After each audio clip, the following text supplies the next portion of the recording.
Tintin Danjou arrive puisqu'il est là, il nous fait l'honneur de sa présence aujourd'hui et il va répondre à toutes nos questions concernant les petits bonhommes verts. Voici, comment? Et, ils sont gris en fait. Ah, mais tu vas nous expliquer tout ça? Monsieur René Arnaud.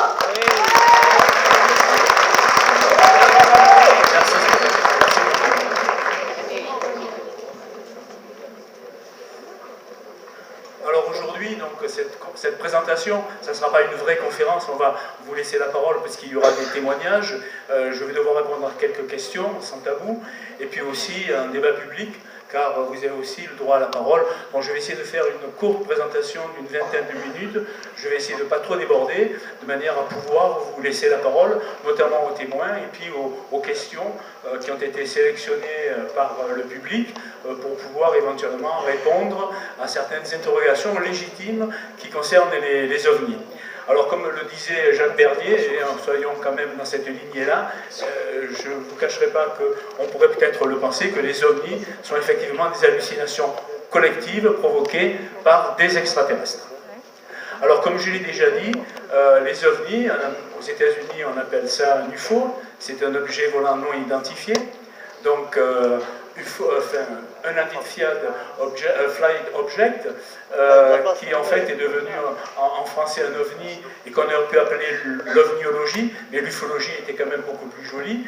Et l'ufologie moderne, elle a démarré, comme je l'ai déjà dit hier, avec l'observation de Kenneth Arnold le 24 juin 1947, qui a donné lieu ensuite à toute une mythologie concernant les soucoupes volantes, et notamment l'affaire Roswell, qui est une affaire extrêmement sérieuse, puisque moi, c'est grâce à celle-ci que je me suis intéressé aux ovnis, mais de façon tout à fait officielle. Alors, comme je l'ai déjà dit hier, on a trouvé beaucoup de traces de ces ovnis après avoir pris conscience de l'événement de Kenneth Arnold, qu'il existait dans l'atmosphère des objets capables de performance aérienne que l'US Air Force était incapable de reproduire. Et cela, effectivement, a rappelé certains militaires que pendant la Seconde Guerre mondiale, on a eu affaire à ce qu'on appelle des chasseurs fantômes, des Foo Fighters, qui étaient en réalité de vrais ovnis, et que chaque camp pensait appartenir à l'autre, et étant assimilé à des armes secrètes, aussi bien des Alliés que des ovnis. Donc les nazis pensaient que c'était des armes secrètes des Alliés, et les Alliés pensaient que c'était des armes secrètes des nazis. Voilà. Et puis, évidemment, on sait tous que autour de nous, des gens ont eu la possibilité de voir ces phénomènes aériens. Quelques-uns nous ont proposé d'ailleurs avec les vidéos. C'est l'intérêt de la technologie moderne, c'est qu'on peut capturer maintenant des témoignages, des objets dans le ciel qui ont un comportement tout à fait surprenant avec un simple smartphone. Alors, avant l'apparition des smartphones, eh bien, nos ancêtres nous ont laissé dans des traces sur des grottes du Paléolithique, des objets extrêmement curieux, comme vous le voyez ici. Alors vous avez ici la grotte de Pêche-Mer, mais vous avez la même chose à Cougnac. À Cougnac, il y a quand même près de 200 km. Et à l'époque, 200 km, on ne les franchissait pas aussi facilement qu'aujourd'hui. Et pourtant, on trouve les mêmes objets. Un peu partout, en France, en Espagne, à Altamira, on retrouve à peu près les mêmes objets. Ce qui est très surprenant, ce qui a finalement incité André Malraux, qui était à l'époque ministre de la Culture, de finalement convaincre le général de Gaulle de fermer ces grottes au public. Parce que les ufologues ont commencé à en parler, notamment le regretté Aimé Michel. Et on retrouve tous ces graffitis, vous voyez, on voit des objets avec des trajectoires.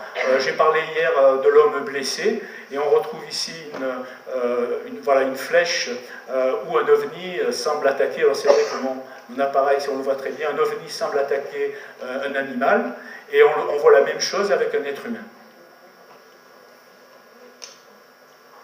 Alors voilà, l'homme blessé, le voici.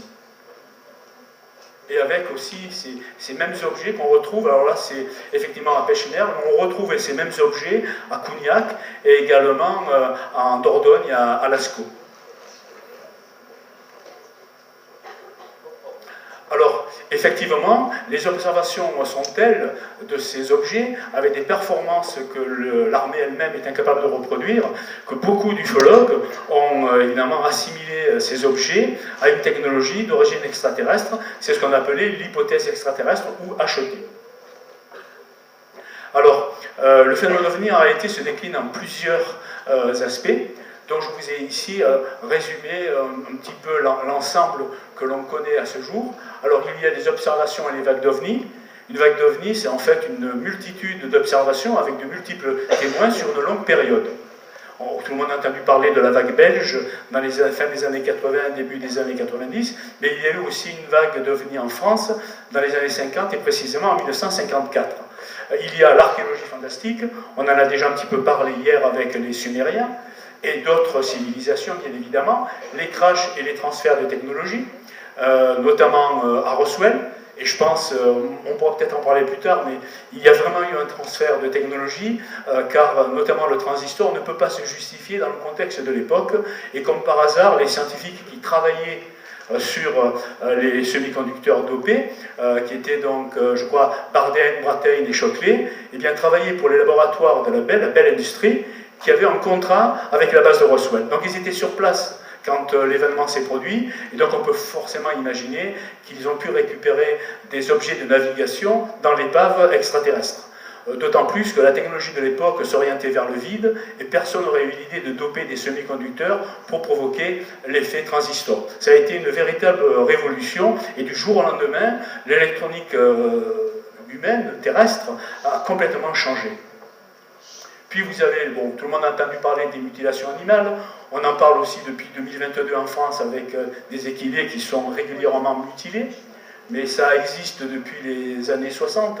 Je crois que c'est une jument, je ne sais pas si c'est pas dans le Kentucky, qu'on a retrouvé la première dépouille, donc mutilée de ses organes génitaux et vidée de son sang, de façon extrêmement précise. Mais tellement précise que si l'on observe les tissus de l'animal, on s'aperçoit que la découpe, elle passe entre chaque cellule, c'est-à-dire qu'elle ne pénètre pas le cytoplasme des cellules. Et ça, il n'y a aucun chirurgien au monde, aucune technologie qui est capable de le faire. C'est-à-dire que toutes les cellules sont préservées. Pourquoi? Pour éviter la nécrose. Et ça, on ne sait pas le faire.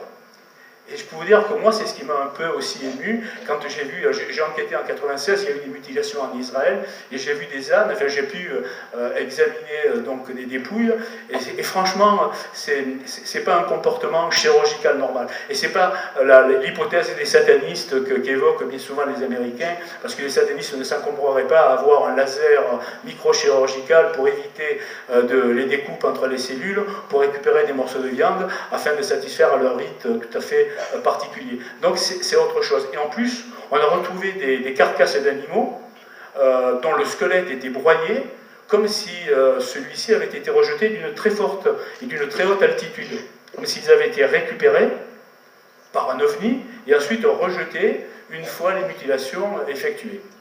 Puis vous avez plus sombre encore les enlèvements extraterrestres, les abductions, elles existent réellement. Moi j'ai dû contracter, moi je suis universitaire, donc à l'origine quand je me suis aperçu que c'était réel, j'ai dû effectivement contacter mon administration pour faire une passerelle avec l'armée et avec le ministère donc, de l'Intérieur. Et j'ai travaillé avec des collègues d'une autre administration, et eux aussi étaient convaincus.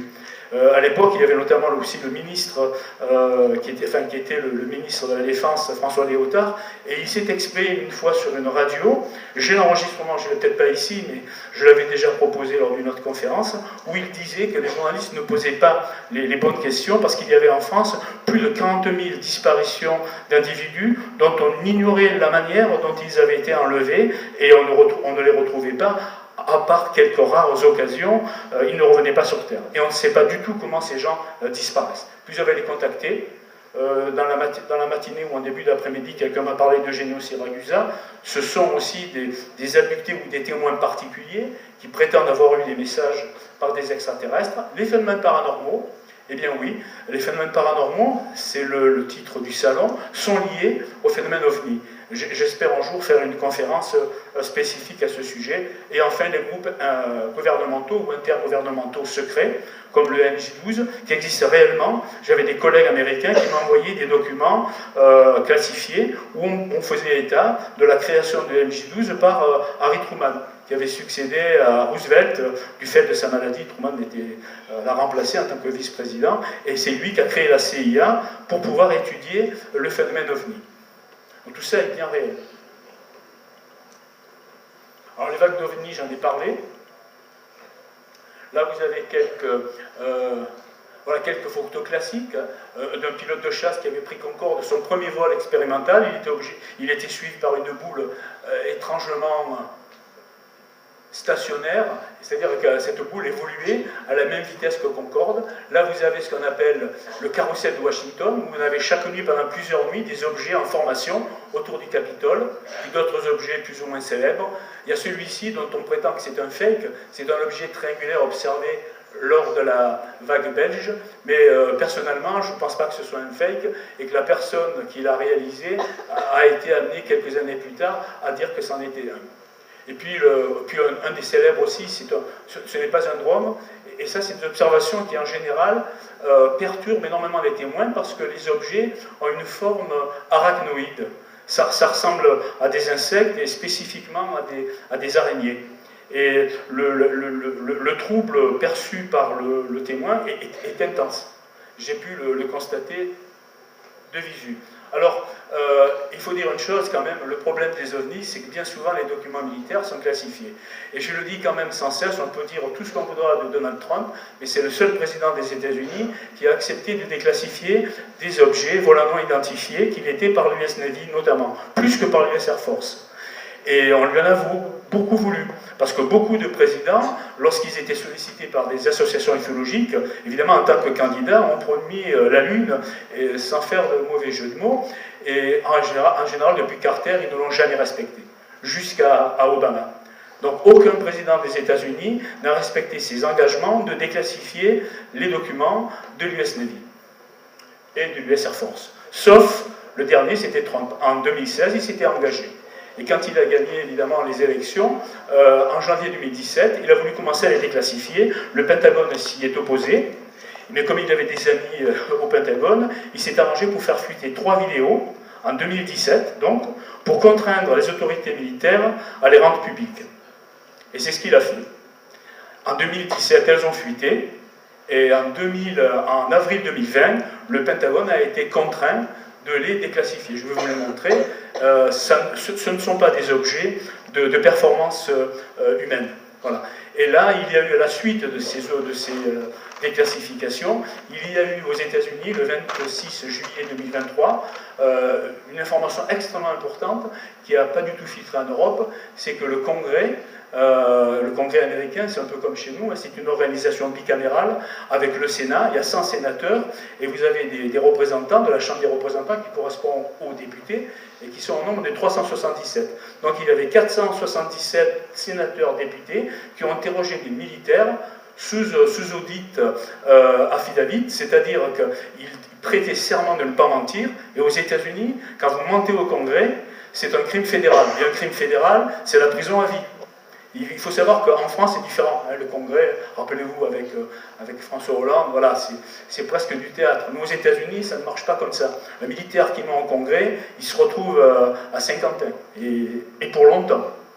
Et donc, ils ont sommé des militaires qui n'étaient plus soumis au droit de réserve de s'exprimer. Et ils ont obtenu leurs aveux, publiquement, en juillet 2023. Et pour les Américains, aujourd'hui, les extraterrestres existent, leur technologie n'est pas d'origine terrestre. La seule question qui se pose, c'est la sûreté des États-Unis. Et vous le verrez d'ailleurs au cours de cette audition. Et là, donc, cela concerne une première vidéo, filmée par l'US Navy à San Diego. On voit un autre objet, vous voyez, en rotation. Alors, je crois qu'à un moment donné, ah oui, je vais revenir en arrière, vous la faire écouter. On a le pilote qui commente.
ces vidéos ne sont pas des fakes, elles sont réelles. Elles ont été filmées à bord de cockpit de pilotes de chasse de l'US Navy. Et ça a été la panique. Je peux vous dire qu'en août 2020, notre association ufologique, qui était connue parce qu'on savait qu'on travaillait, enfin j'ai été un temps l'auteur du rapport Cometa, donc on nous a demandé des explications par l'intermédiaire d'une chaîne de télévision, parce que l'État prenait très au sérieux cette déclassification, et tout le monde craignait, je vous assure, hein, tout le monde craignait que Trump continue ces déclassifications. Et on suspecte qu'il n'a pas gagné les élections parce qu'il avait promis d'en déclassifier d'autres. Et je peux vous dire que Biden, quand il a pris le pouvoir en janvier 2021, la première chose qu'il a faite, eh bien, c'est de surclassifier les autres documents vidéo pour que ceux-ci ne puissent pas être déclassifiés par un autre président des États-Unis. Ils ont classifié ultra top secret. C'est vraiment une gradation extrême. Il y a un certain Jean Sider qui en avait parlé dans les années 90. Cette classification existe vraiment. Et on l'a appris à ce moment-là grâce à Biden. Mais Trump a dit, si je gagne les élections en 2024, eh bien je remettrai les ovnis à leur niveau initial de classification. Mais ça, le public, on n'en parle pas. On ne parle que d'autres problèmes, et les ovnis, vraiment, c'est tabou. Donc, comme je vous le disais, faisant suite à ces déclassifications, 3 anciens militaires du US Navy, vous aviez donc David Grush, qui est un ancien membre des services de renseignement de l'US Navy, vous avez Ryan Graves, qui est un ancien pilote toujours de l'US Navy, et David Fravor, alors c'est le pire, lui c'est carrément un ancien commandant de celui que vous avez à San Diego. Voilà, c'est sur je crois que c'était je ne dis pas de bêtises, mais il me semble, honnêtement j'ai un doute sur le nom de son porte-avions, mais en tout cas c'est celui qui était à San Diego et qui a filmé les images que vous avez vues. Et lui il s'exprime, vous allez voir la vidéo très rapidement, et après je pense que je pourrais vous laisser la parole.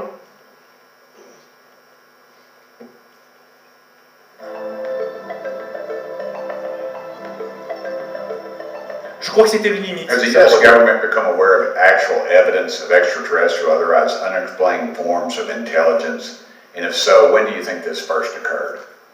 Certainly, like I've discussed publicly previously, 1930s.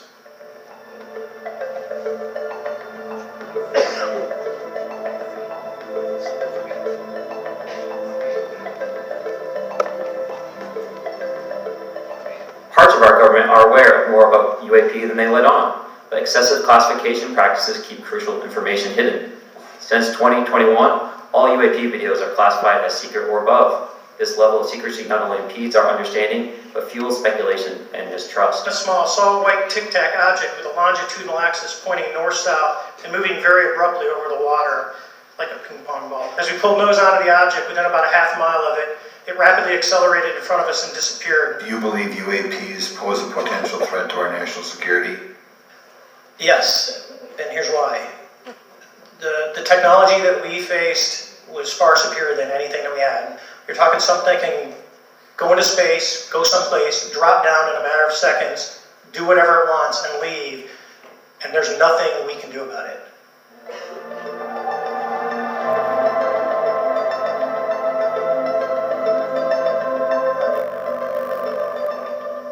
If you believe we have crashed craft, stated earlier, do we have the bodies of the pilots who piloted this craft? As I've stated publicly already in my News Nation interview, biologics came with some of these recoveries. Yeah. Were they, I guess, human or non-human biologics? Non-human, and that was the assessment of people with direct knowledge on the program I talked to that are currently still on the program. Voilà, donc là, il n'y a aucune ambiguïté. On en a très peu parlé en France, mais il faut se placer dans le contexte des États-Unis. Ça ne peut pas être un fake, comme en France, éventuellement, on peut. Parce que là, ces 3 personnages, ils risquent leur vie. Hein. Quand je dis leur vie, c'est-à-dire qu'ils risquent leur liberté de se retrouver emprisonnés pendant tout le reste de leur existence. Il ne faut surtout pas qu'ils mentent en congrès. Là, ce que vous avez vu, c'est des sénateurs, des sénatrices et des députés qui ont une commission d'enquête, et ça n'a rien à voir avec nos commissions d'enquête à vous. C'est pour ça que je veux le recontextualiser.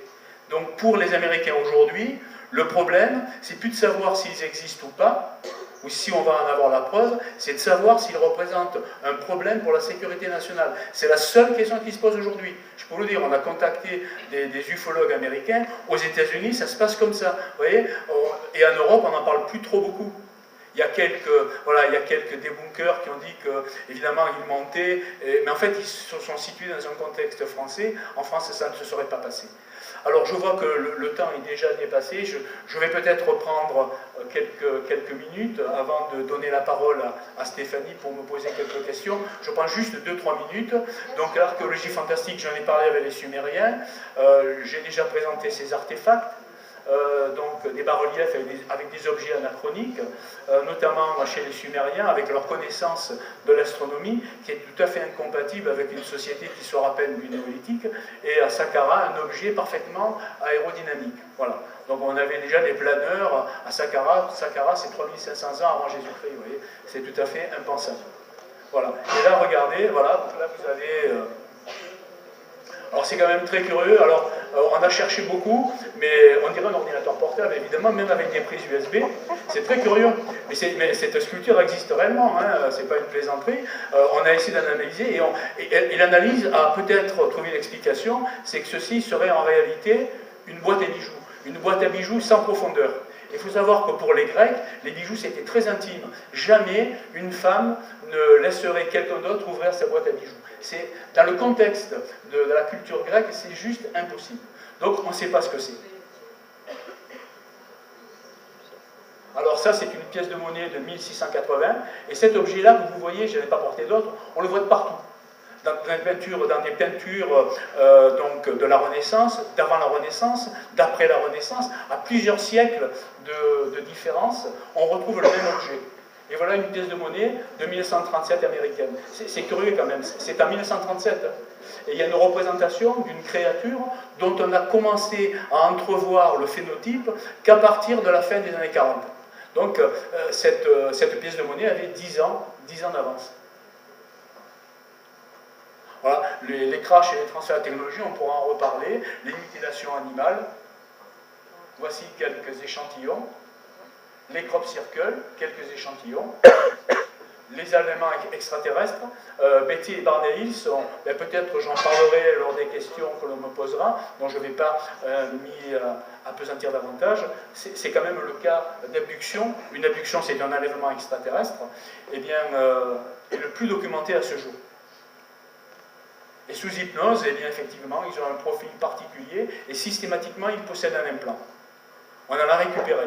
J'ai personnellement eu la possibilité d'en faire analyser par quelqu'un du CNRS, un certain, je vais dire son nom, Marc Cohen, et malheureusement, il a été révoqué du CNRS parce qu'il avait utilisé le matériel de l'État à des fins personnelles.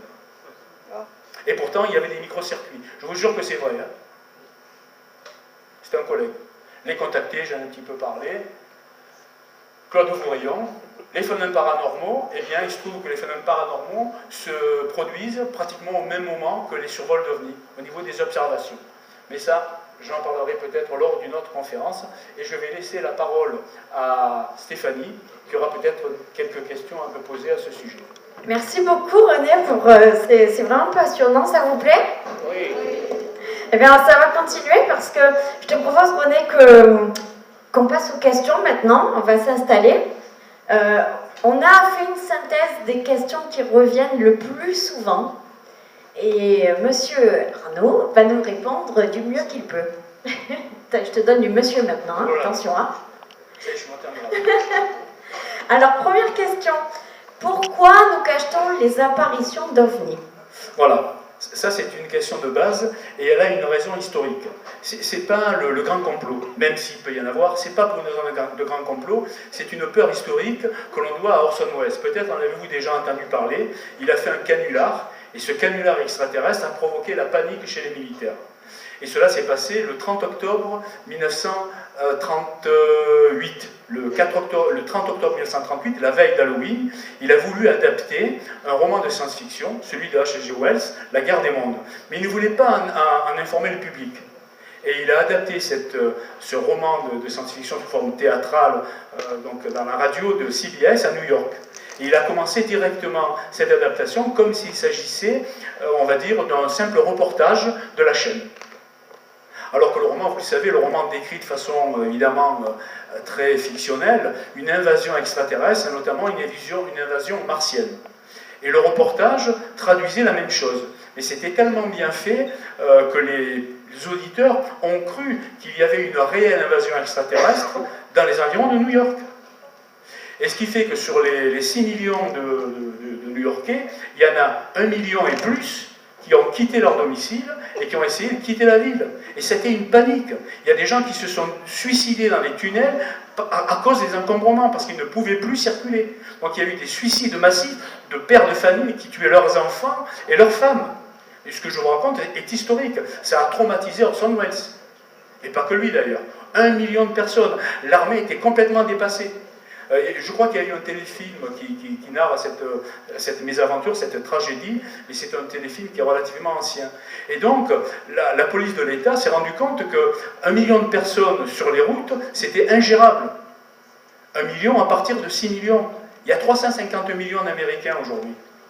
Vous imaginez si 100 millions d'Américains se trouvaient dans les États en train de vouloir fuir en raison d'une possible invasion extraterrestre. Mais c'est vraiment là, c'est le chaos. Et les militaires ont eu très peur de cela et ont tout fait pour éviter que la population soit inquiétée. Et cette peur s'est propagée en Europe. Donc je pense que c'est pour ça. C'est simplement pour la crainte, pour éviter la panique. Du coup, je pense que ça répond à peu près à la deuxième question également, sauf si tu veux y apporter un complément. La deuxième question, c'est pourquoi les extraterrestres ne se montrent pas? Alors, pourquoi ils ne se montrent pas? Ça, c'est encore autre chose. Parce que je pense que nous, on fait pareil. Quand on étudie des populations indigènes, où la civilisation est à peine proche du néolithique ou du paléolithique, et qu'elle n'est pas encore sortie de la situation cueilleur-chasseur, eh bien, on a peur qu'elle disparaisse. Parce qu'il y a ce qu'on appelle des chocs de civilisation, à ne pas confondre avec le livre de Eddington que l'on connaît. Et en général, quand il y a des chocs de civilisation, c'est la civilisation la plus primitive qui disparaît. C'était le cas du peuple de Rapa Nui qui a été découvert un dimanche de Pâques et qui a disparu justement à cause des Hollandais. Parce que la civilisation, on le sait dans la spermatogénèse, les hommes qui se rendent compte qu'ils ont affaire à des hommes qui leur sont supérieurs, eh bien ne sont plus fertiles. Et la société disparaît. Je pense que c'est une raison purement ethnologique. Alors, j'ai pas réussi à convaincre un extraterrestre de venir me l'expliquer aujourd'hui ici. C'est dommage. Et vous m'en excuserez. Voilà. Troisième question. Pourquoi l'État français ne donne pas un financement important pour la recherche? Alors là, il y a deux raisons. On peut dire que l'État, en fait, n'a pas envie que certains documents soient révélés au public, mais c'est surtout que les journalistes ont exercé une pression considérable sur le premier organisme qui s'est occupé des ovnis, c'est le GEPAN. Le GEPAN, il a été créé, je crois, en 1977 par Claude Poher, parce qu'il s'intéressait à l'affaire Humeau. On en reparlera peut-être une autre fois de cette affaire qui est tout à fait emblématique. Et l'intérêt qu'avait Claude Poher n'était pas suffisant pour créer un organisme comme le GEPAN, sauf qu'il avait un atout majeur. Son oncle, c'était le second personnage de l'État, c'était Alain Poher. Et donc il a eu l'aval et l'appui de son oncle pour créer le GEPAN. Donc ils ont bénéficié d'un petit budget au départ, et puis petit à petit, évidemment, le budget s'est rétréci, notamment sous la pression de certains magazines scientifiques qui trouvaient que c'était de l'argent des contribuables mal utilisé.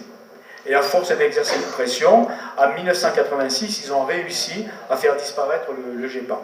Parce que le budget était devenu dérisoire, mais simplement pour des raisons journalistiques, juste pourtant après une affaire importante qui était l'affaire Trans en Provence, où on avait des preuves matérielles, encore plus que dans tout autre. Et bien malgré tout, ça n'a pas suffi. Pour ceux qui s'intéressent aux séries ufologiques, il y a une série un peu drôle, un peu burlesque, qui s'appelle OVNI, et qui a été produite par Canal+, sur 2 saisons, et qui raconte un petit peu les mésaventures du GEPAN, avec des personnages un peu fantasques. Je conseille d'ailleurs, c'est très décalé, c'est pas mal du tout. Voilà, je pense que c'est ma réponse en tout cas. Merci beaucoup. Question suivante, combien de races différentes existent-ils? Alors les races extraterrestres, j'en ai parlé de quelques-unes, alors elles sont assez nombreuses, mais on a pu les répertorier. Il y a les insectoïdes, mais qui sont les plus rares, puis il y a les reptiliens, dont on a parlé, les Anunnaki hier, de forme... Dans V, les reptiliens? Tu te rappelles de la série Oui, Grand V, c'est ça, C'est exactement. Mais Grand V, c'est les reptiliens. Il y a aussi un autre film, je crois, Invasion Los Angeles, par John Carpenter qui en parlait, et c'est une forme un peu reptilienne. Voilà. Donc les reptiliens ont envahi notre culture cinématographique, puis il y a aussi les grands blonds. Avec une chaussure noire ou les grands blonds ont un phénotype norvégien, D'accord. donc très grand, 1m90, blond. Oh, c'est où Oui, il y en a pas beaucoup. Donne-moi l'adresse. Voilà. On va y aller, hein, Même si mesdames. on est dans le midi, voilà. Et eux, ils sont allés, on les trouvait beaucoup en Espagne. Parce qu'ils sont d'abord venus en France, mais en France, ils ne sont pas trop passés inaperçus, donc ils ont préféré aller en Espagne. C'était l'Espagne franquiste, donc à cette époque-là, tout le monde s'occupait de ses affaires et pas de savoir ce que faisait le voisin. Donc ça les arrangeait bien. Et enfin, tout le monde connaît les petits gris, puisqu'il t'a parlé des petits hommes verts. Et en fait, depuis Roswell, on sait qu'il y a aussi les petits gris. Et ils ressemblent à quoi, ces petits gris?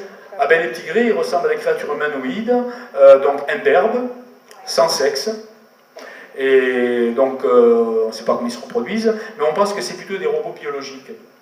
Parce qu'il y a eu de vraies autopsies, pas celles que l'on a reproduites sur cassette, mais il y a eu une véritable autopsie qui avait été achetée par Santelli, dont certains observateurs, c'était un collectionneur qui était Spielberg, on a cru longtemps que c'était le célèbre metteur en scène, mais pas du tout, c'était un collectionneur allemand qui avait acheté cette vidéo, qu'il avait récupérée à un photographe de Roswell au moment des faits. Tu parles, oui, la fameuse L'affaire de vidéo, Roswell, donc, et tout le monde connaît donc un petit peu la vidéo, et ça ressemble à la pièce de monnaie là, que j'ai montrée là, de 1937, et c'est à peu près ce phénotype.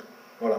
D'accord, donc ça c'est pour les petits gris. Oui. Parce que les insectoïdes, par exemple, tu as parlé de ça, mais... Oui, ben, ils ressemblent à des mantes religieuses. Ah oui, d'accord, ok. Enfin, on va dire le visage, hein, ça ressemble à des mantes religieuses. D'accord, parce qu'en plus après c'est compliqué parce que... Il faut aimer les insectes. Ou des araignées, il y a aussi des araignées. Ah ouais, non, on n'aime pas trop. Et c'est pour ça que je parlais de ces observations d'objets qui ressemblent à des insectes. Et ces observations sont les plus traumatisantes pour les témoins. D'accord. Pendant la déclaration de leur observation, aucun ne peut s'empêcher de pleurer. Mais vraiment, et puis dans des positions très, très fétales.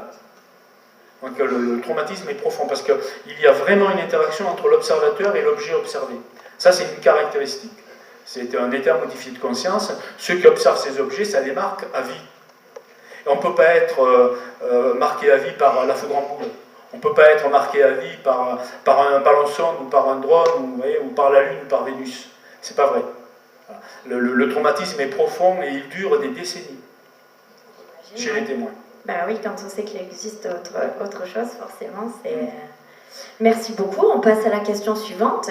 La Lune pourrait-elle servir de base extraterrestre? Ça, c'est une théorie très complotiste. Il y a, je crois, un film assez récent qui s'appelle Moonfall qui en parle.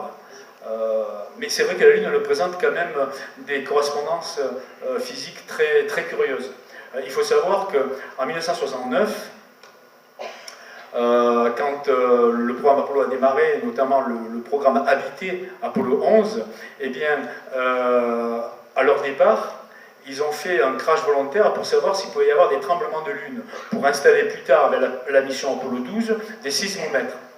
Et ils se sont rendus compte, en faisant cracher volontairement le module d'élévation du module lunaire, bien que là, il y a eu évidemment un tremblement de lune, il y a eu surtout une résonance. C'est-à-dire que la Lune résonnait comme une cloche. Et ça les a surpris. Donc ils ont reproduit l'expérience en 1972 avec Apollo 12. Et ils l'ont fait jusqu'à 1977. Et à chaque fois, la Lune résonnait comme une cloche entre 8 et 10 minutes. Comme si la Lune était creuse. Donc ça a alimenté évidemment beaucoup de spéculations plus ou moins fantaisistes. Mais c'est quand même très curieux, d'autant plus que la Lune, c'est le seul objet. Alors en plus, la Lune, c'est un éjectat, comme je le disais hier, un éjectat de la Terre, que l'on suppose être un éjectat de la Terre, donc naturel, et comme par hasard, son mouvement de rotation correspond à son mouvement de révolution. C'est-à-dire qu'elle tourne autour de la Terre en même temps qu'elle tourne autour d'elle-même, ce qui veut dire qu'on ne voit jamais l'une de ses faces, comme si elle pouvait être préservée pour on ne sait quoi. Et d'ailleurs, la NASA n'a pas voulu, pour le programme lunaire habité, que leur module atterrisse sur la face cachée. Ça aurait été intéressant. Mais non, il y a eu beaucoup d'opposition. Ils se sont toujours concentrés autour de la mer de la Tranquillité, qui était sur la face visible. Et donc, une fois aussi, ça ça a alimenté les spéculations. Et dernière curiosité, c'est que la Lune a le même diamètre apparent que le Soleil. Ce qui permet de faire des éclipses solaires complètes, et ça a permis de valider la théorie de la relativité générale d'Einstein. Sans l'éclipse solaire totale, la théorie d'Einstein sur la relativité générale n'aurait jamais été validée. C'est quand même assez curieux. Alors on va dire que c'est des coïncidences. Voilà. Donc, prochaine question, vivent-ils sur Terre? Oui. Ils prétendent qu'ils vivent de la Terre. Ils envoient des lettres, ils donnent des informations. Apparemment, oui. Il y a des relais, il y a des missions temporaires, provisoires, mais ils vivent sur Terre. Mais donc, ils pourraient avoir toutes les apparences que tu nous as citées précédemment. Oui. Donc. Et surtout grand blond quand même. Voilà, plutôt. Mais, ils sont comment? Parce que c'est vrai, trouver une menthe religieuse, c'est comme. Voilà. C'est ça, c'est vraiment des grands blancs. Ils ressemblent à des Norvégiens, il y en a qui en ont rencontré. Ça alors, c'est voilà. incroyable. Bon. Alors, je vais quand même le dire. Comme je m'y suis intéressé, à un moment donné, le phénomène s'intéresse à vous, et j'ai reçu des lettres humides aussi. Et j'ai obtenu un jour un rendez-vous. Des lettres, donc d'extraterrestres? J'en ai vu un vraiment, j'en ai vu. Et ça ressemble à quoi? Lui, il était humain, il avait simplement une peau transparente, très translucide. C'était étonnant, on voyait tous ses veines, on voyait presque les formes osseuses. Mais sinon, il avait une apparence tout à fait... alors peut-être m'a-t-il menti, je veux dire, mais il m'a dit des choses très troublantes. Et je l'ai rencontré dans la région ouest parisienne. Et il communiquait comme nous? Il me parlait normalement. Donc il parlait... Oui. Je n'avais pas de capacité télépathique, il me parlait... Non, il parlait normalement. Ça, c'est incroyable. Voilà. Mais oui, pourquoi pas, après tout, l'univers est tellement grand. Pourquoi pas, bien sûr. Donc, prochaine question, d'où viennent-ils? Alors justement, pour la faire humour, on sait qu'ils viennent de Wolf 424, c'est un système solaire double, qui est situé à peu près à 14,3 années-lumière, et il le situe. Alors, c'est pas vraiment Wolf 424, c'est dans cette région. En tout cas, ils viennent de la constellation de la Vierge, pour les humides. Pour les petits gris de l'affaire Roswell, on pense que c'est Zeta Reticuli. Donc, Zeta Reticuli, c'est donc, on va dire, l'étoile la plus brillante de la constellation du réticule, qu'on retrouve dans l'affaire de l'enlèvement extraterrestre de Betty et Barney. Donc ça fait 2 fois. Alors il y a aussi l'affaire des Dogons qui parle de Sirius. Sirius, c'est l'étoile la plus brillante de la constellation du Grand Chien. Et les Dogons ont dans leur tradition, ils ont le système planétaire de Sirius, et ils disent venir de là-bas. Alors que c'est une culture primitive, et ils ne peuvent pas savoir. Ce qui est très étonnant, c'est qu'en fait, Sirius, c'est un système double aussi, comme les humides. Parce qu'il faut savoir que les systèmes doubles sont beaucoup plus fréquents qu'on ne le pense. C'est 2 soleils. C'est vrai, pardon. Un système double, c'est un système solaire avec 2 soleils. D'accord. Voilà. Et les humides ont 2 soleils, et les Dogons parlent de Sirius A et Sirius B. Il y a 2 soleils. Et il faut savoir que notre système solaire aussi, il a 2 soleils. On ne le sait pas trop. On a un soleil qui a été avorté, qui est devenu une sorte de naine brune, c'est Jupiter. Et j'en parlais, Jupiter a un moment cinétique plus important que le soleil. C'est lui qui a organisé tout le système solaire sur le plan de l'écliptique, mais c'est un soleil avorté. D'accord. C'est une sorte de naine brune en langage astronomique. Donc nous aussi, on a 2 soleils. Merci. Oui. En Afrique, des Dogons en Afrique, au Mali. Des Dogons au Mali, absolument. Absolument. Alors, comment font-ils pour arriver jusqu'à nous? C'est une question qu'on m'a posée il n'y a pas longtemps. Je vais juste... Est-ce que tu as ta montre? Je vais Non. faire un point, un check sur le C'est pas temps. ma montre. Parce que je ne veux pas louper les témoignages. Hein. Ah non, moi non plus. Merci, madame. On va la garder avec nous, si tu veux bien. J'avais qu'à pas oublier la mienne. Merci beaucoup. Allez, super. Donc... Absolument. On va arrêter à 25 pour laisser notre ami mais pas de panique. Donc comment font-ils pour venir? Parce que même les plus près, parce que la constellation dont on a parlé précédemment, Zeta Reticuli, c'est à peu près, le Grand Chien aussi, c'est à peu près 38 années-lumière. Mais la constellation de la Vierge, c'est 14,3 années-lumière. Mais il faudrait à la vitesse de la lumière, donc pratiquement presque 30 ans pour pouvoir faire ne serait-ce que l'aller-retour. Mais on ne peut pas circuler à la vitesse de la lumière. C'est 1%. Et dans ce cas-là, il faudrait 1500 ans. Pour venir, pas pour l'aller-retour. Non, mais c'est impossible. C'est une bonne question. Sauf qu'il nous explique dans la lettre comment ils viennent. Et aujourd'hui, on commence à envisager la même solution. C'est ce qu'on appelle un changement de géodésique. Une géodésique, c'est en fait une trajectoire, une ligne qui relie deux points, et c'est la relation la plus courte. La géodésique, c'est le plus court chemin pour aller de A vers B. Voilà. Et là, il faut 1500 ans. On sait maintenant que nous sommes inclus dans un autre univers, et que cet autre univers, il n'a pas forcément la même vitesse de la lumière et les mêmes géodésiques. C'est comme si vous prenez une feuille de papier, vous la tordez, et évidemment, vous pouvez, dans la troisième dimension, très facilement passer d'un point à l'autre du plan. Et on peut faire pareil avec un volume, mais dans un hypervolume. Et on sait que ça existe. Et je peux vous dire qu'au CERN, on a travaillé pour créer des micro-trous noirs pour pouvoir changer de géodésique. Et les humides nous l'expliquent. Ils peuvent changer de géodésique, ils font une inversion vectorielle, ils réussissent à se trouver dans cet univers, et là, ils sont évidemment sur une géodésique qui leur permet de venir en quelques jours, peut-être quelques heures. Sauf qu'il n'y a plus d'interaction entre les deux univers, ils sont obligés régulièrement de monter, de revenir dans notre univers, parce que comme les géodésiques le changent, tout ça est instable, et bien ils sont obligés de refaire le cap, de refaire le point, comme des marins qui seraient perdus dans la tempête, vous voyez. Et le capitaine serait toujours en train de vérifier, à faire le point sur sa carte. Et bien c'est pareil. Voilà. Sauf qu'eux, quand ils sont dans l'autre univers, ils n'ont pas d'étoiles comme les marins pour pouvoir se fier et faire facilement un point. Ils sont obligés, pour avoir les étoiles, de revenir sur leur point de départ. Et c'est pour ça qu'ils mettent 60 jours. Oui, effectivement. Donc ça change. C'est mieux 60 jours que 1500 ans quand même. Ça pourrait expliquer aussi donc pourquoi ils se crachent bêtement, sachant qu'ils ont traversé des galaxies. Voilà, alors ça, je veux dire, ça c'est vrai que c'est une question, mais elle est très naïve, parce que on pourrait donc inverser la question et se dire, mais pourquoi serait-il préservé de défauts techniques dans une atmosphère qu'ils ne connaissent pas, qui peut être à la fois capricieuse et imprévisible, surtout par temps d'orage? Parce que certains, notamment les humides, n'ont pas les mêmes atmosphères et n'ont pas les mêmes problèmes climatologiques que nous connaissons. Donc, ils sont déficients.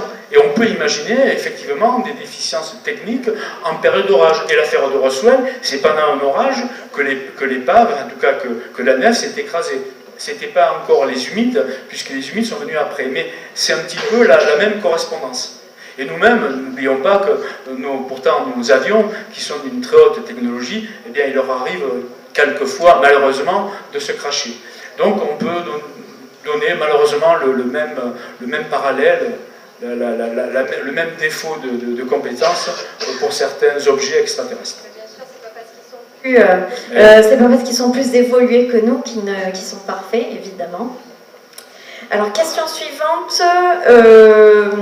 Sont-ils bienveillants? Alors, pas tous, voilà. On va dire les grands blancs le sont, à travers leurs lettres. Ils nous disent même que si jamais il y a un problème, ils ont prévu un plan pour sauver certains. Ouais, c'est notre arche de Noé. Ils ont prévu une arche de Noé dès 1988. Ils ont envoyé une lettre qui est je crois, la D1383. Peut-être que les spécialistes qui sont à côté pourront me le confirmer aussi. Et dans cette lettre, ils expliquent tout ça. Donc eux sont plutôt bienveillants. Les Anunnaki, pas vraiment. Pas vraiment. Ils nous considèrent comme des domestiques. Voilà. Je vois que monsieur est très au fait devant. Oui, mais je ne veux pas trop développer pour ces questions, mais c'est vrai. C'est vrai. On a un conflit avec eux. Merci beaucoup.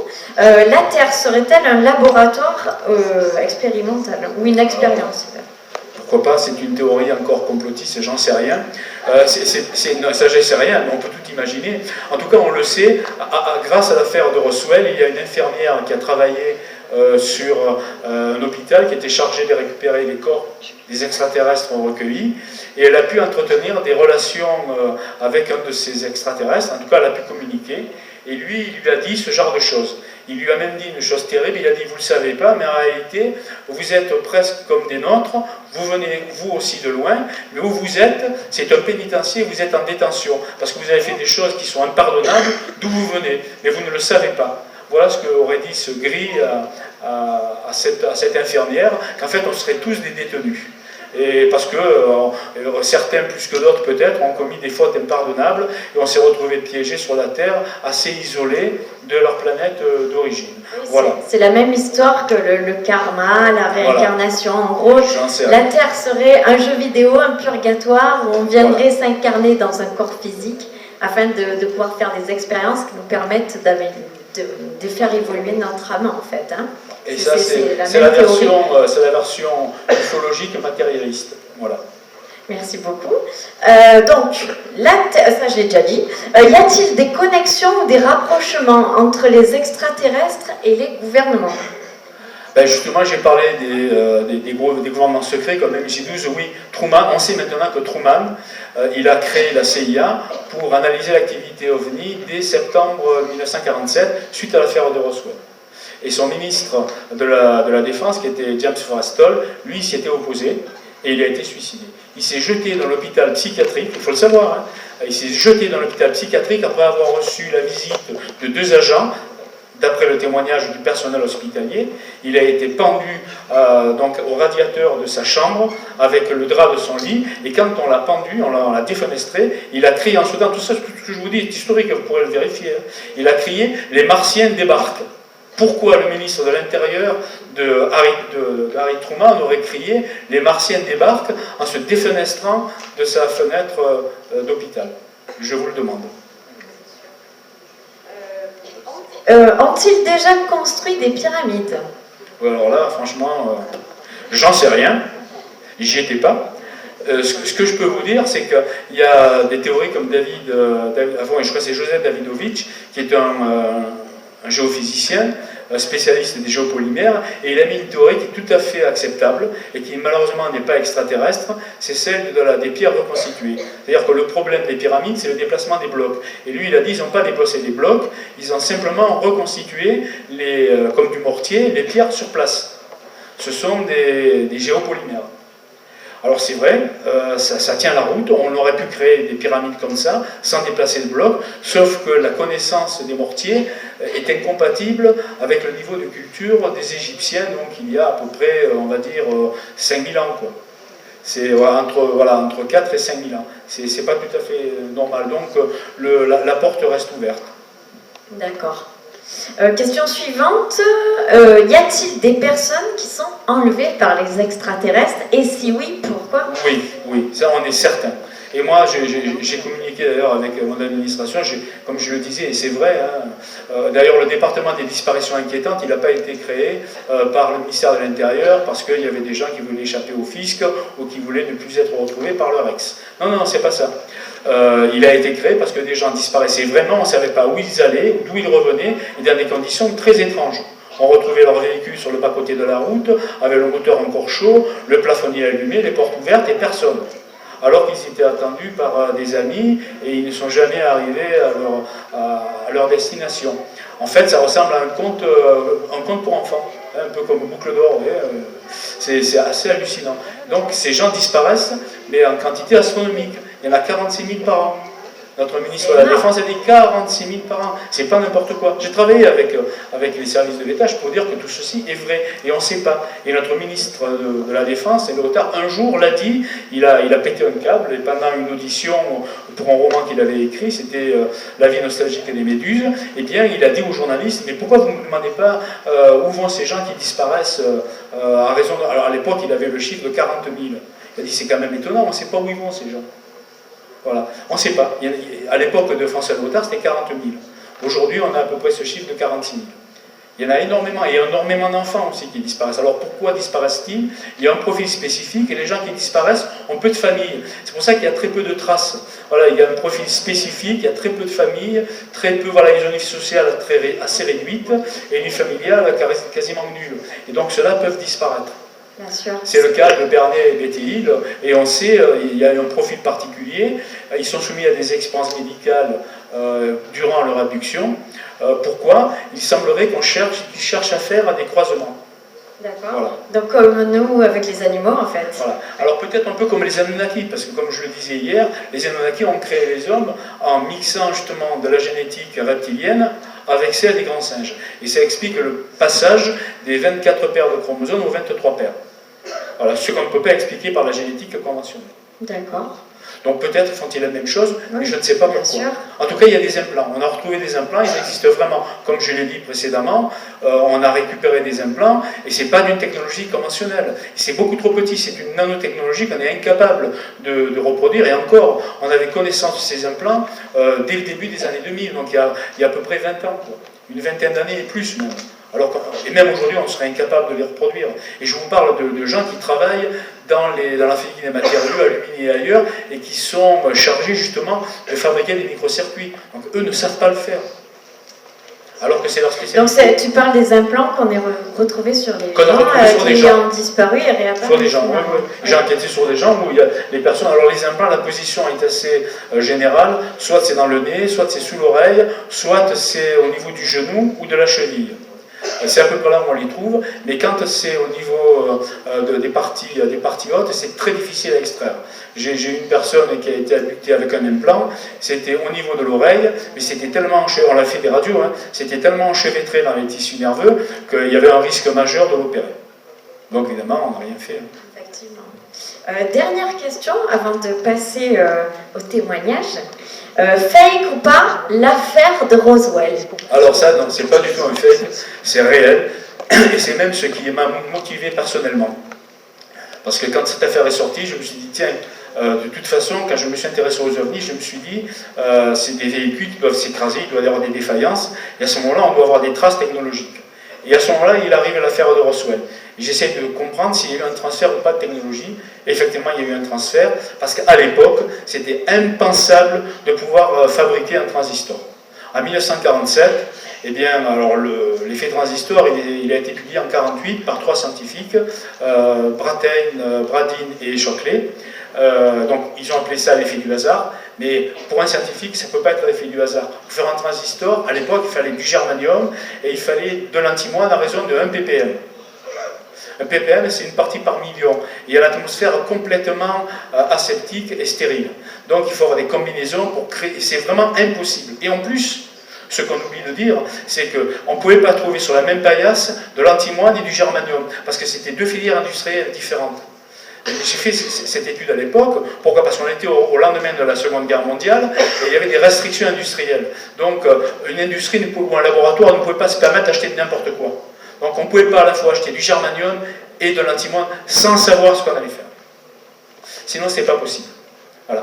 Donc il y a cette raison-là, donc ça ne peut pas être l'effet du hasard. Et comme par hasard, ces 3 scientifiques ont travaillé pour la belle industrie, et le croyez-vous ou non, ben, ils avaient un contrat avec la base de Roswell. Et ils travaillaient à Roswell.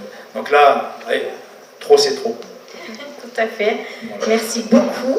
Nous allons maintenant accueillir un témoin. Alexis, je t'en prie, viens nous rejoindre. Voilà, il va nous expliquer ce qu'il a vu. Et après, nous passerons aux questions avec le public. Ah, vous pouvez rester là. Bonsoir. Alors, désolé, mais c'est pas moi qui ai vu réellement. C'est un témoignage indirect de mes beaux-parents, des personnes qui m'étaient très proches. Alors, pour situer, mon beau-père était un militaire de carrière, donc il ne pouvait pas confondre un avion, un hélicoptère.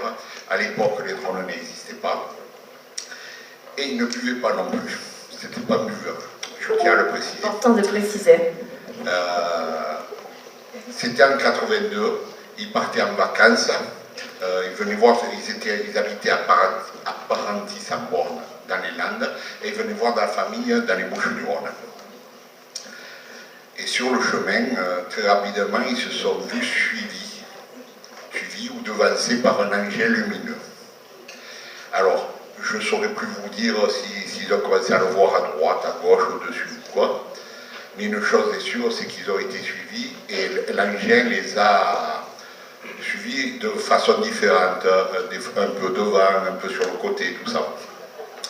Mes beaux-parents ayant eu quand même la pétoche, hein, ils ont eu peur sur le coup parce qu'au bout d'un moment, ça les a vraiment impressionnés. Ils se sont arrêtés dans un village qui s'appelle Ichoux, à côté de l'église. Donc sur le coup, ils ne le voyaient plus. Mais À un moment donné, mon beau-père est sorti de la voiture quand même pour vérifier. Et en fait, l'engin était stationnaire au-dessus de la voiture, donc au maximum quelques dizaines de mètres, et totalement silencieux. Parce que la voiture était arrêtée, mon beau-père avait arrêté le moteur, et l'engin était totalement silencieux et totalement stationnaire. Mon beau-père est rentré dans la voiture, et à un moment donné, il a eu l'engin en face de lui. Plus ou moins en face de lui. Et à ce moment-là, il a fait un appel de phare. Allez savoir pourquoi il a réagi comme ça. Il a fait appel de phare et l'engin lui a répondu. C'était une boule lumineuse, hein. Lui, c'est tout ce qu'ils ont vu.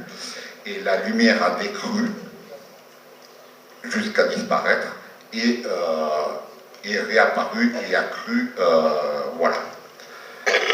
Donc, mais là, ça s'est plus ou moins arrêté, parce que mes beaux-parents ont attendu la levée du jour, parce qu'ils continuent à avoir peur.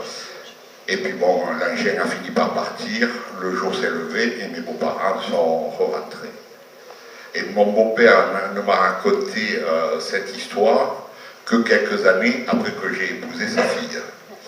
Quand une fois qu'il était sûr que je m'intéressais au phénomène, et que je n'étais pas, que je ne prenais pas forcément les gens pour des fous, quoi. Voilà. Bien sûr.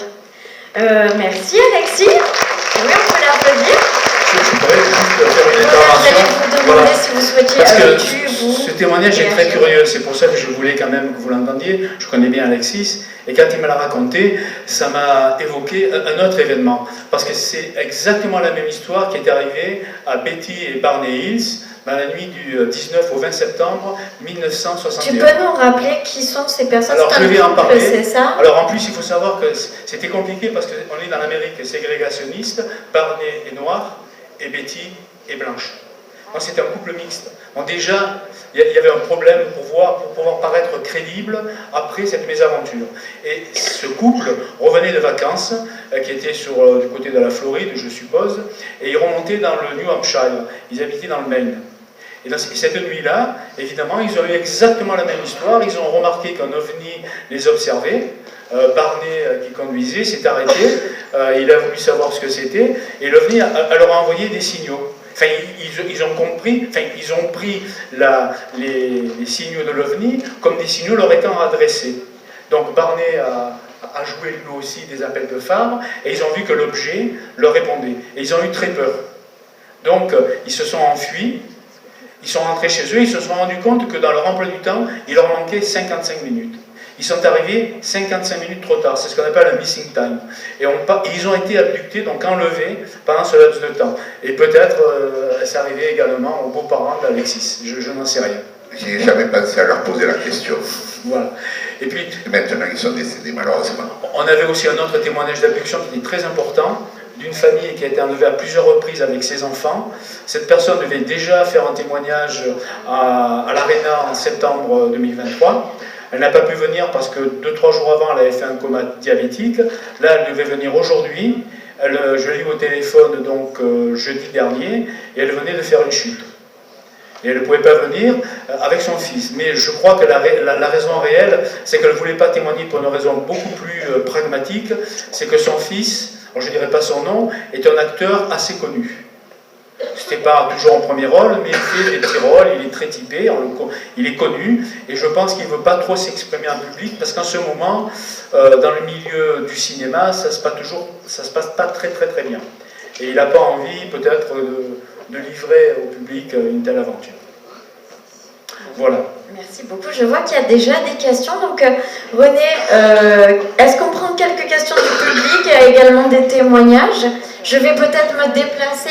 On fonctionne comme ça? Allez, je vais aller voir la demoiselle. Merci beaucoup. Merci.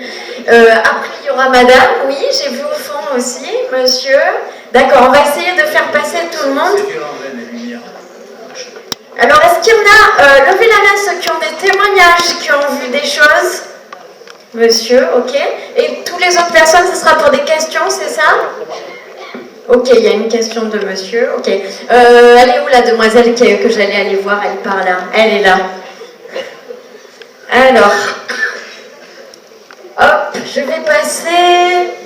Eh bien, j'ai pas trop le choix là. Je vais passer derrière vous. Excusez-moi. Je me faxe. Bonjour. Comment vous vous appelez? Anne-Laure. Donc, vous souhaitez que tout le monde entende évidemment ce que vous avez à dire. Ou je répète, c'est bon? Allez. Bonsoir. J'avais Bonsoir. une question concernant monsieur, à savoir, parce que dans l'affaire de Barnet, il y avait eu des répercussions après physiques, après son enlèvement, et des radioactivités, il me semble, qui avaient été constatées au niveau médical. Donc je voulais savoir si monsieur était au courant peut-être s'il avait eu aussi des répercussions. On en a parlé, mais je n'ai pas de résultats radiologiques. Je ne sais pas si c'est une rumeur ou une légende urbaine ou s'il y a évidemment des clichés radiologiques. Mais par contre, il y a une autre preuve plus importante, parce que on lui a présenté une carte à cette dame pendant son enlèvement. Donc, c'est pas que je ne veux pas répondre à votre question, mais je ne peux pas la confirmer. S'il y avait de l'ionisation, en fait c'était plus que de la radiation, c'est de l'ionisation, due en fait à un champ électromagnétique important, un peu comme dans l'affaire de Trans-en-Provence. Mais je n'ai pas de traces, je ne peux pas me porter garant de quelque chose que je n'ai pas eu à ma disposition. J'en ai simplement entendu parler. Je pense que c'est possible, mais je n'en sais rien. Toujours est-il qu'on a présenté une carte à Betty pendant son enlèvement. On lui a demandé, donc c'était une créature assez grande, qui lui a demandé si elle pouvait représenter la Terre sur cette carte. Et Betty Hill a répondu que non, elle ignorait même ce que représentait cette carte. Mais par contre, elle a su la reproduire sous hypnose régressive par un certain Simon. Benjamin Simmons, qui était un hypnothérapeute new-yorkais. Et personne, aucun astronome avait réussi à savoir ce que ça pouvait représenter. Mais parce qu'on avait une représentation terrestre de ces objets célestes, de cette constellation, jusqu'à ce qu'une certaine Marjorie Fish, qui était astronome amateur, vous savez, les amateurs sont extraordinaires, parce qu'ils font ça par amour, d'où la définition d'amateur. Donc ils font les choses mieux que les professionnels. Elle s'est acharnée à comprendre d'où pouvaient venir ces points lumineux. Qu'est-ce qu'elle avait représenté, Betty? Elle était institutrice, donc déjà, voilà, elle avait certaines compétences et, comme je vous disais, astronome amateur. Et en faisant des changements de référentiel, parce qu'elle s'est dit, Betty Hill, elle n'a pas vu cette carte depuis la Terre. Ils lui ont présenté une carte pendant le vol. Donc elle a vu toutes les possibilités. Il y avait une possibilité qui correspondait parfaitement. C'était celle de Zeta Reticuli. Donc, c'est une preuve manifeste. Elle ne pouvait pas avoir inventé la constellation du réticule avec une telle précision pour quelqu'un qui ignorait totalement l'astronomie. Donc, pour moi, c'est quand même un élément probant. Je ne sais pas si ça répond à votre question. Oui, non, moi c'était plus aussi, enfin, en partie, mais c'était plus aussi sur le fait que son mari, donc M. Barnet, oui. Il y a eu des conséquences physiques après cette rencontre où il a été irradié. Et je demandais en fait par rapport à monsieur si ses beaux-parents avaient eu un impact au niveau physique avec des répercussions sur la santé. Pas à ma connaissance. Tout ce qu'on sait, c'est que Barnet est tombé gravement malade et il est décédé quelques années plus tard. C'est vrai. Mais on ne sait pas si c'est dû à une exposition, une forte ionisation, parce que ça n'a pas été le cas de Betty. Elle est décédée assez récemment. Je crois de mémoire que c'est octobre 2010, dans ces eaux-là. Vous voyez, donc c'est assez récent. Donc ça ne peut pas être, je ne pense pas que ce soit un cancer. Merci beaucoup. Je vous en prie. Merci Anne-Laure, merci René, merci beaucoup. Alors, je vais chercher ma prochaine question, parce que je ne sais plus qui a levé la main. Alors, j'avais la dame devant, ça je m'en souviens, oui. Alors, je vais passer au jeune homme, pardon. Bonjour, on vous écoute. Bonjour messieurs, bonjour à tous. Bonjour. Moi aussi j'avais une question justement, donc on va dire de lien entre l'affaire Barnet et du beau-père de monsieur. Sur le dégât matériel de la voiture de Barnet, qui avait été donc irradiée également. Il y avait eu beaucoup de tôle froissée due à la proximité avec l'appareil. Et est-ce qu'éventuellement donc, le véhicule de votre beau-père avait des dégâts matériels invisibles? Je ne pense pas, parce qu'en plus c'était quelqu'un qui bichonnait sa voiture. D'accord. Hein, on vivait ensemble, donc je connais très bien mes beaux-parents. Enfin, je connaissais puisqu'ils sont décédés. Mais il bichonnait sa voiture et s'il y avait eu la moindre trace, il me l'aurait dit aussi. D'accord, parce que vu la hauteur que vous Oui. avez expliqué à peu près une dizaine Oui, de mètres. tout à fait. Voilà. Donc Tout je à pense fait. que c'était à peu près le même rayonnement qu'il y avait au-dessus de la voiture de Barney et son épouse.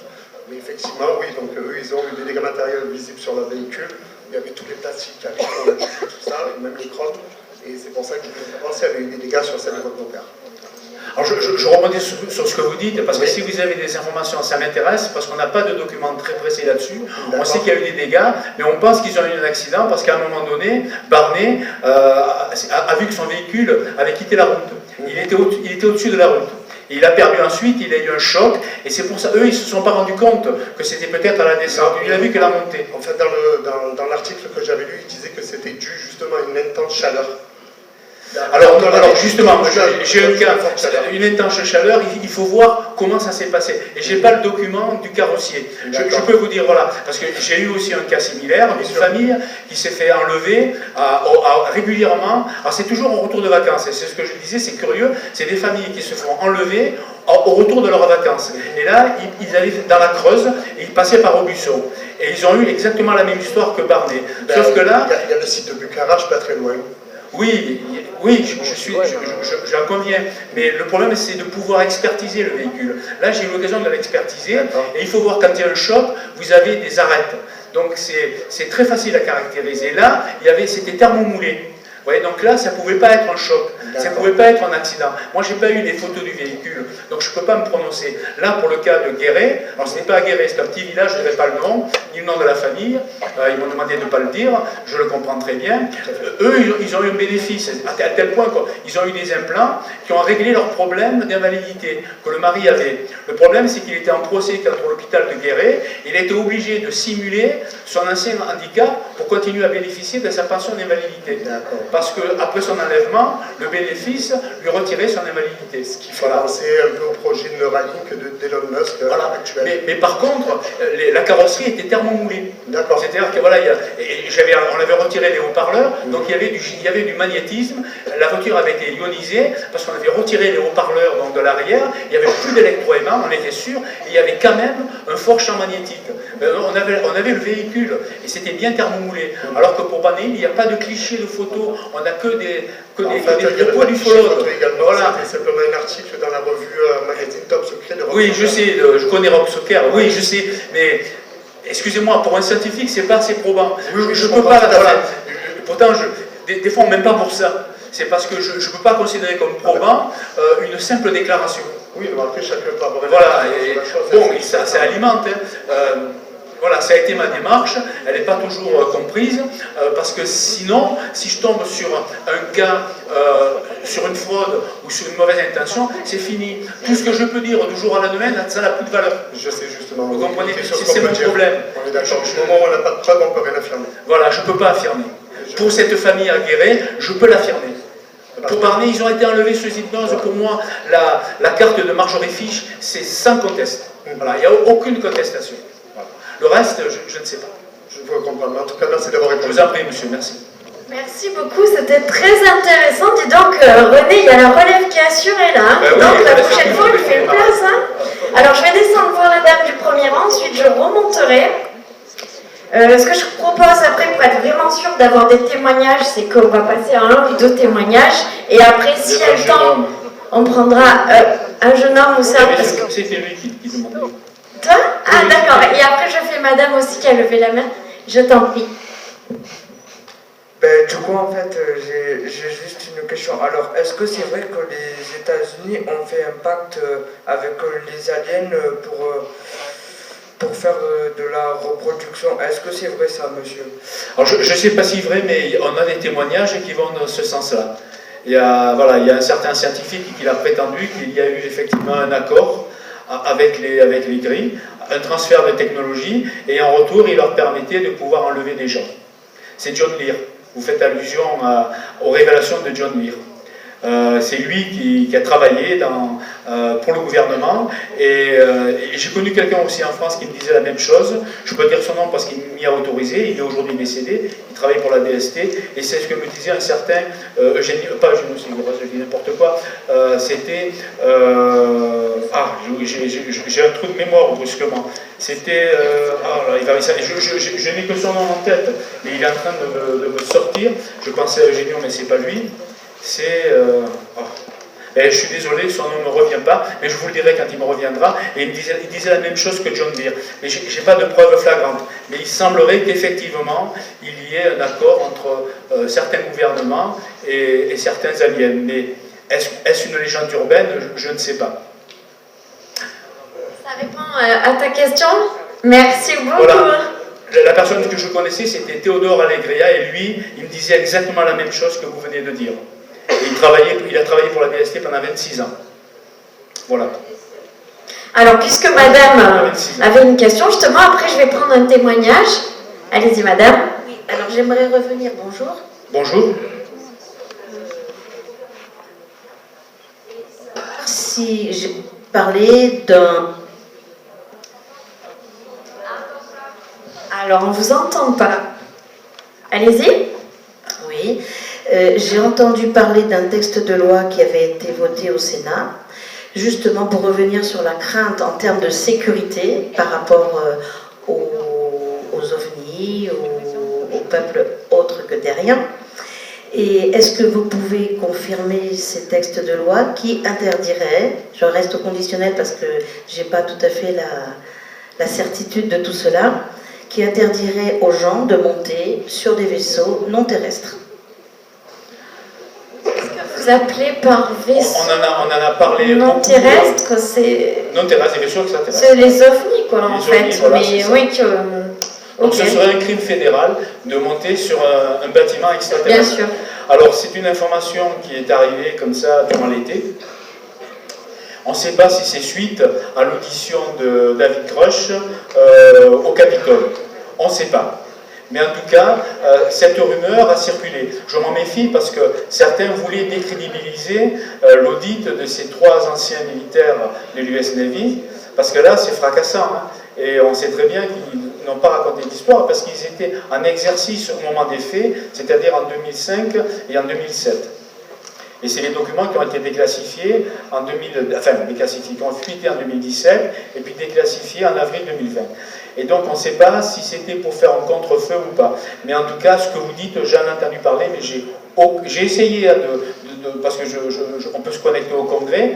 Aux États-Unis, il y a curieusement une plus grande transparence sur le sujet par rapport au Congrès que chez nous. J'ai plus facilement, c'est incroyable, hein, j'ai plus facilement accès aux affidavits et aux documents du Congrès américain que ce que je peux l'avoir au niveau du Sénat et de l'Assemblée nationale. C'est incroyable. Voilà. Vous dites que ça, c'est des extraterrestres. J'ai balancé. Merci je ne suis pas un extraterrestre.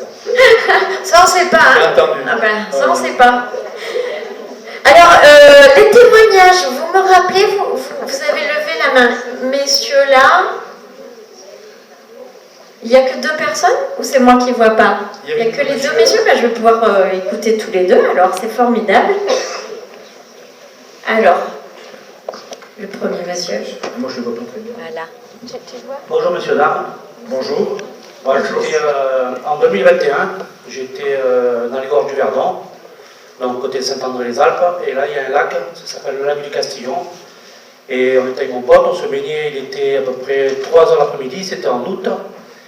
Et j'ai ressenti un truc bizarre. Et j'ai levé la tête. Qu'est-ce que je vois passer sur le lac? Une sphère.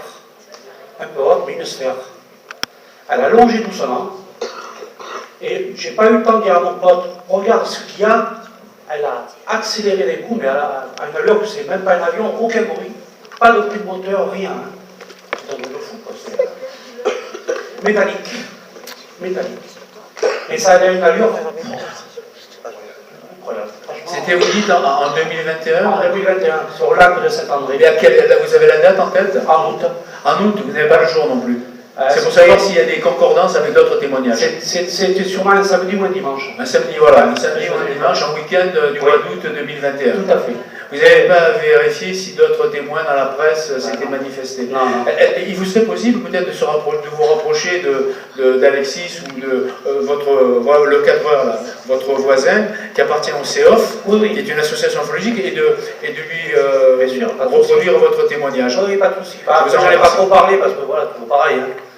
Voilà, vous voyez, certains vous auraient dit, monsieur, vous avez vu un satellite, vous avez vu un satellite. Non, c'est pas un satellite. Non, mais je plaisante. Ce que je dis, c'est ce que vous diront les autorités, si vous les consultez. Vous avez vu un satellite ou éventuellement un drone. Non, là c'était... Et un drone a des vitesses très limitées. Voilà. Là, un drone, ça va à beaucoup moins que 100 km/h. Il faut le savoir. Hein. Un drone à 50, 60 km/h. Il n'y a pas de vitesse foudroyante. Amazon ne vous livrera jamais de colis avec des drones supersoniques. Alors, c'était une sphère. J'ai bien vu une sphère.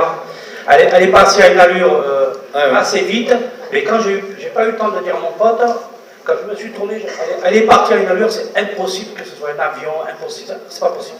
C'est un véhicule qui bénéficie de ce qu'on appelle la MHD, la magnéto-hydrodynamique. Voilà. Et j'ai senti ce voilà. Pardon? J'ai senti un souffle? Ouais, un souffle. Un souffle. Je sais pas, un truc qui m'a fait lever les yeux, quoi. C'est une des caractéristiques de la MHD, parce que la MHD, le système de propulsion, ce n'est pas la réaction d'un engin par rapport à l'atmosphère. Vous savez, un véhicule classique, il envoie des gaz par une turbine, d'accord, après une combustion, et ces gaz poussent l'atmosphère, et par réaction, l'atmosphère pousse l'engin. C'est comme ça qu'il se déplace, et qu'on appelle ça un avion à réaction. Or, la MHD, elle fait le vide devant, donc il n'y a plus d'onde de choc parce qu'on est dans le vide. Et comme ça fait une dépression, on en ressent les effets. Ce que vous avez dit, ça correspond à la manifestation de la production de vide à l'avant de l'objet. Donc, je pense que vous ne pouviez pas le savoir. Vous ne savez pas ce qu'était la MHD. Ah non, pas du tout. Eh bien voilà, les ovnis se déplacent comme ça. Ok. Bon, ben merci. Merci à vous, monsieur. Merci à vous, monsieur. Oui, bon. C'est vrai que ça ne les a même pas applaudis, alors que c'est courageux quand même, hein. On risque de passer pour un fada en plus.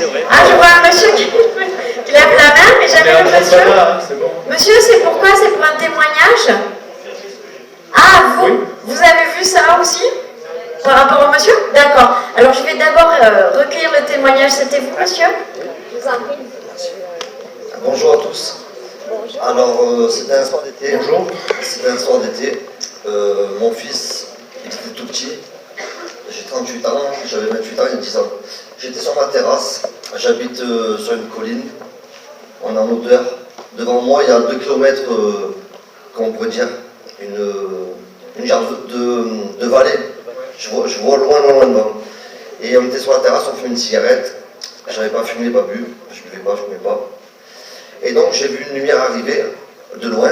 La vision que j'ai à la prochaine montagne, il y a 2 km, je vois une lumière arriver assez vite, sans bruit.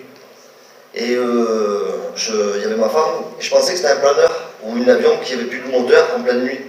Il devait être 22h, c'était l'été. Je pensais que l'avion allait s'écraser sur le... On a une vingtaine de maisons dans la résidence, sur la petite montagne où on habite, à la Cadière d'Azur. Pas dans le village, juste à côté dans les vignes.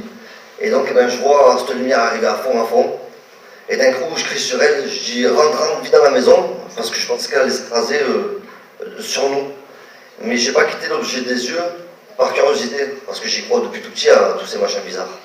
En Dieu, aux ovnis, à tous les machins bizarres. Il a vécu en été 2016. Je peux pas te dire. Ah, vous savez pas la date? C'était en été 2016, c'était en août. J'ai vu le même bolide au-dessus de la Bédoule, vers 22h30, et 2 chasseurs le suivre à quelques secondes d'intervalle. J'ai pas vu des chasseurs. Moi, j'ai juste vu une lumière. Une lumière arrive à fond sur moi, j'ai crié à fond sur elle. Rentre vite. Et elle ne comprenait pas que je crie aussi fort. Et donc, on est rentré, on s'est mis juste en dessous de la baie vitrée, là, à l'intérieur de la maison, mais là, c'était dehors. Je me suis mis juste à l'intérieur de la maison. Et en fait, la lumière, elle s'arrêtait, et elle a fait demi-tour, elle est partie dans le sens. Vous pouvez me tenir ça? Ah, bien sûr, allez-y, je vous en prie, vous le faites, elle est tout merveilleux. La lumière, elle est venue comme ça. Attendez, parce qu'on vous entend pas. La lumière, elle est venue droite, et elle est partie carrément à l'opposé, comme un V, on va dire. Bien sûr. Voilà. Ça, c'est caractéristique d'un objet de MHD parce qu'il n'y a pas d'inertie. Vous décrivez un objet qui se déplace sans inertie. Et ça, on ne sait pas faire. C'est venu à fond sans bruit, ça s'arrêtait, ça repartit dans l'autre sens, mais. C'est ni un météore, ni un drone, ni un satellite, tout ça. Ça, c'est un ovni. Et c'est extraordinaire parce que c'est confirmé par un monsieur qui est derrière vous, qui a vu également 2 chasseurs le poursuivre. Et ça arrive souvent, hein, que des ovnis de cette nature soient poursuivis. Ils devaient très certainement venir d'Istre. Ouais, ce que vous me dites, ouais. Comme quoi, je pense qu'il y a des gens, il y a beaucoup de gens qui voient, et merci beaucoup, merci bien sûr. Allez-y, monsieur. L'objet, là, il n'était pas haut, il n'était pas à 1 km d'hauteur, quoi. Il n'était pas à 20 mètres, mais il devait être au moins, je sais pas moi, à 200 mètres d'hauteur. Ah ouais, pas très haut. Il était à 200 mètres, et d'un coup, ça a stoppé la course à, je sais pas moi, 100 mètres de moi, 200 mètres, 300 mètres de moi. À 300 mètres de moi, ça s'arrêtait et ça repartait dans l'autre sens. C'est incroyable. Et j'ai jamais compris, et je sais pas. On ne sait pas faire ça, monsieur. Je peux Je vous vais garantir laisser qu'on ne sait les pas deux faire messieurs ça. parler entre eux. Moi, je pense effectivement qu'il y a plein de gens qui ont vu les mêmes choses au même moment, mais si on ne va pas témoigner quelque part, comment on fait? Est-ce qu'il existe un groupe Facebook ou une page pour les... J'ai vu des phénomènes... Ça va venir. Ou le CEOF, vous contactez le CEOF, notre ami Thierry Martel, pour leur donner les coordonnées. Nous, on recueille tous ces témoignages. Oui. Voilà, mais bon, nous, on n'a pas de possibilité, par exemple, sur un groupe, de voir entre nous, parce que t'imagines que peut-être que le gouvernement fermerait la page aussi, mais bon, ça fait... Il existe aussi des groupes Facebook sur les ovnis, parce que personnellement, je m'y intéresse aussi forcément, et ils existent aussi. D'accord. Ah ben, merci beaucoup. Il nous reste très peu de temps, je vais aller voir, je suis désolée, je peux vraiment pas... Oui, mademoiselle? Vous avez vu la même chose? Ah oui, alors très rapidement, parce qu'il faut que j'aille voir le dernier témoignage au fond, excusez-moi. Sinon, on va commencer en retard. Je vous remercie en tout cas pour votre écoute tous, pour vos questions pertinentes. Tenez, vous pouvez faire se passer à mademoiselle? Oui, bonjour. C'est juste pour dire qu'il existe, enfin l'Observatoire de Strasbourg récolte des témoignages de gens qui ont vu des choses non identifiées. Voilà, c'est juste pour dire ça. Merci beaucoup. Justement, ça répondait à ma question, donc merci mademoiselle. On se permettra de récupérer vos coordonnées, madame. Oui, tout à fait, toutes les personnes, jeune homme en bleu, il m'entend pas. Il faudra aller parler avec René Arnaud après. Hein. Oui, après, voilà. parce que là, on va laisser la place. Tout à fait, j'ai 2 minutes, il est où le monsieur? C'était qui? C'était ce monsieur. Voilà. Bonsoir.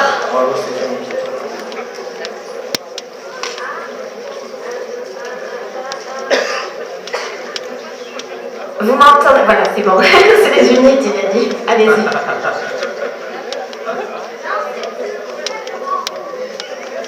Téléjus, merci. Ça y est, ils nous abstiennent, ils veulent pas qu'on parle. Allez-y vite. Bon, moi, c'était juste, bonjour, c'était juste pour confirmer le témoignage de monsieur qui a observé une boule brillante dans le ciel, dans le 04, hein, c'est dans le 04. Mais moi, c'était exactement au mois d'août 2021, pareil, région de Fort-Calquier, dans le ciel, un objet.